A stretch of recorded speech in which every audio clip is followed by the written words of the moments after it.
결론부터 말하자면 슈퍼 이전의 정사 자체도 파워 인플레가 심했다. 어릴 적부터 태생적으로 강한 502 86, 레드리 본군과 싸울 때 125, 무천도사 아래에서 존나 수련하고 신에게 수련받고 인간을 초월한 능력을 보이면서 피콜로를 쓰러뜨리고 그렇게 지구 최강으로 인정받은 손오공의 전투력은 368, 더듬이 빨던 피콜로는 364. 이후 라데츠가 지구를 습격했을 때 손오공의 전투력 416, 피콜로는 408. 반면 전투력을 알려준 빌런 라데츠는 1220.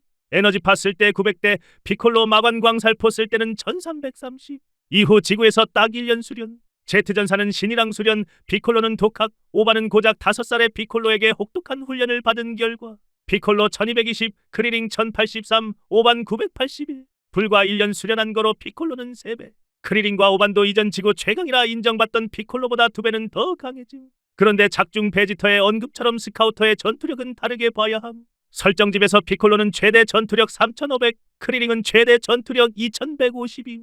하지만 일반 잡졸병사 제베맨의 전투력이 1200. 을 압도해버린 1년 수련 후 많이 강해진 일개 휴먼 천진반 1830. 천진반은 원래 150이었는데 최소로 잡아도 10배 정도 강해짐. 다시 살아온 손오공의 전투력은 개왕권 미사용 기준 8000. 제트전사들과 비교해도 거의 20배 강해져서 말이 안 되는 수준의 파워 인플레인데 여기서 개왕권까지 사용하면 8000의 4배인 32000까지 가능. 참고로 이 시기 공식 설정지 베지터의 전투력은 18000. 개왕권 3배일 때 대등한 싸움이지만 베지터가 밀렸었고 개왕권 4배를 쓰자 베지터가 압도적으로 발림. 사실 조산명 선생님이 만신으로 인정받던 시절의 드래곤볼도 대체 넘쳐나는 시간 동안 왜 수련 안 하다가 위기의 순간 이제 와서 겨우 했냐는 상황이 나왔었다. 그러나 파워 인플레는 여기가 끝이 아니고 지금부터 시작이라 볼 수 있으니 프리저 편에 들어선 인간 최강 크리링의 전투력은 22000. 베지터의 침공을 막을 수 있는 전투력. 프리저 편 분노한 손오바는 90만, 부활하기 전 베지터도 개떡 바를 수 있던 전투력. 나메크성 출발 직전까지 병원에 누워있다가 오는 동안 고작 6일 수련하고 나서 얻은 손오공의 전투력. 개왕권 기준 18만, 기본 전투력은 9만, 고작 6일 만에 기본 전투력 11배 상승. 그 뒤에 그냥 또 누워서 회복받고 부활하니 프리저 최종 형태와 호각으로 싸움. 개왕권도 아닌 기본 형태가 프리저 3차 형태와 대등한 싸움이 가능. 이후 분노한 조사여인 형태가 1억 5천. 프리저는 기본 형태 53만, 2차 형태 100만, 최종 형태 300만, 풀파워 최종 형태는 1억 2천만이라고 함. 손오공만 파워 인플레 온 게 아닌 피콜로도 내일과 융합한 완전체 상태 기준. 프리저 2차 형태와 대등한 수준의 전투력을 지니게 되었고 베지터도 기존엔 3만에서 4만이었다가 리쿰에게 발리고 나서 부활. 이후 리쿰과 동격인 지스 순삭, 프리저 1차 형태와 기본적인 싸움이 가능한 경지에 도달. 한 번 처발렸다고 이 정도인데 프리저한테 발리고 나서 다시 오니 2차 형태와 대등한 수준의 싸움이 가능. 이후 프리저 죽고 메카 프리저가 등장하는데 메카 프리저의 경우 전투력이 1억 3천만. 그런데 뜬금없이 등장한 미래 베지터의 아들 트랭크스의 전투력은 슈퍼사이어인 변신 후 1억 6천만. 이게 끝이 아니다.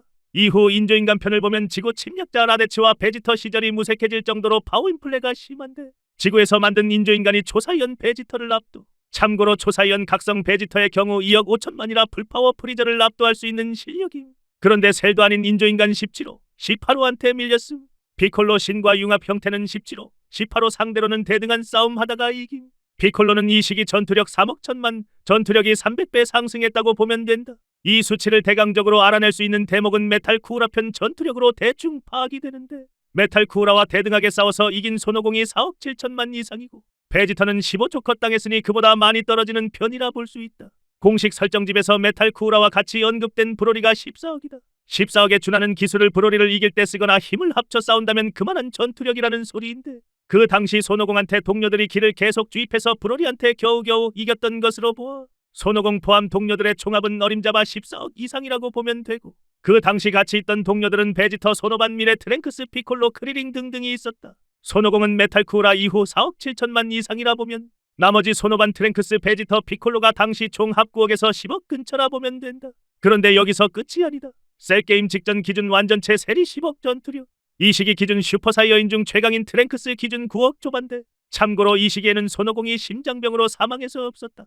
이때 기준 베지터는 인조인간들과 피콜로는 압도하는 수준이었지만 완전체 세력에는 패배. 트랭크스는 풀파워 기준 힘으로는 셀과 대등하지만 스피드에서 많이 밀려서 패배. 어느 정도 이 수치는 맞는 것으로 보인다. 하지만 여기서 끝이 아니다. 셀 게임으로 들어가면 초완전체 셀이 45억, 베지터 22억, 트랭크스 18억 5천, 손오공 40억, 분노한 손오반 42억. 하지만 셀편은 여기서 끝이 아니고 슈퍼 퍼펙트 셀 전투력 80억, 손오반 슈퍼사이어인 2 각성 84억. 증가폭이 가장 큰 소노반을 기준으로 보면 프리저편 때에 비해 8,400배 증가했다. 여기서 끝이 아니다. 마인부 편 손오공 슈퍼사이어인2, 마인 베지터 슈퍼사이어인2가 각각 100억 전투력. 막에서 제일 강한 마왕 데브라는 40억 전투력. 여기서 데브라는 셀과 비슷한 전투력이라고 손오공이 언급한 부분이 있었는데 왜 슈퍼 퍼펙트 셀과는 2배 차이 나게 약한가 하는 사람들이 있을까 싶어 얘기한다. 손오공이 마지막으로 본 건 셀 게임 기준 완전체 퍼펙트 셀, 즉 45억 전투력의 셀이다. 이후 소노반 초사이언2와 격돌한 건 슈퍼 퍼펙트 셀이다. 둘의 차이는 2배 차이였으며 소노반 초사이언2도 기존 초사이언1과 비교시 2배 강해진다는 설정이 있다. 마인부는 250억 전투력, 이와 박빙이지만 우위를 점한 손오공 슈퍼사이어인3는 300억 전투력. 참고로 슈퍼사이어인3 역시 2와 비교시 3, 4배 차이 난다고 한다. 5000크스 슈퍼사이어인3 모드는 540억, 소노반 얼티밋 모드 700억 전투력. 5000크스 피콜로 흡수한 슈퍼부 1100억 전투력. 소노반 흡수 슈퍼부 1300억 전투력, 베지트 슈퍼사이어인 4750억 전투력. 물론 프리저편 이후 전투력 수치 기준은 팬메이드라 정확한 수치는 아니지만 작중 언급된 묘사와 설정상 수치를 전투력으로 표기한 것이기 때문에 어느 정도 설정을 따라간 수치라고 보면 된다. 이후 드래곤볼 팬들은 정사로 포함하지 않는 GT편을 포함하면 초사이언4, 초사이어인4 풀파워, 초사이어인4 오지터까지 나와서 아마도 일성장군을 압도한 초사이어인4 오지터의 경우 전투력이 조 단위가 넘어갈 거다. 과연 슈퍼의 흥행 실패 원인이 파워 인플레가 맞을까? 그게 아닌 너무 완벽하게 엔딩 내버린 작품 탓에 이후 후속작이 비교적 매끄럽게 이어지지 않았고 그로 인해 반작용이 일어난 것과 옛날에는 파워 인플레 생각 안 하고 막내도 오히려 뽕찬다고 하는 시기였던지라 시기의 차이도 있고 원작자인 조산명 선생님이 스토리를 검수만 했고 나루토 후속작 보루토처럼 다른 작가가 만든 작품이기에 파워 인플레 논란 따위는 묻어버릴 수 있는 만력이 나오지 않았던 탓으로 보인다.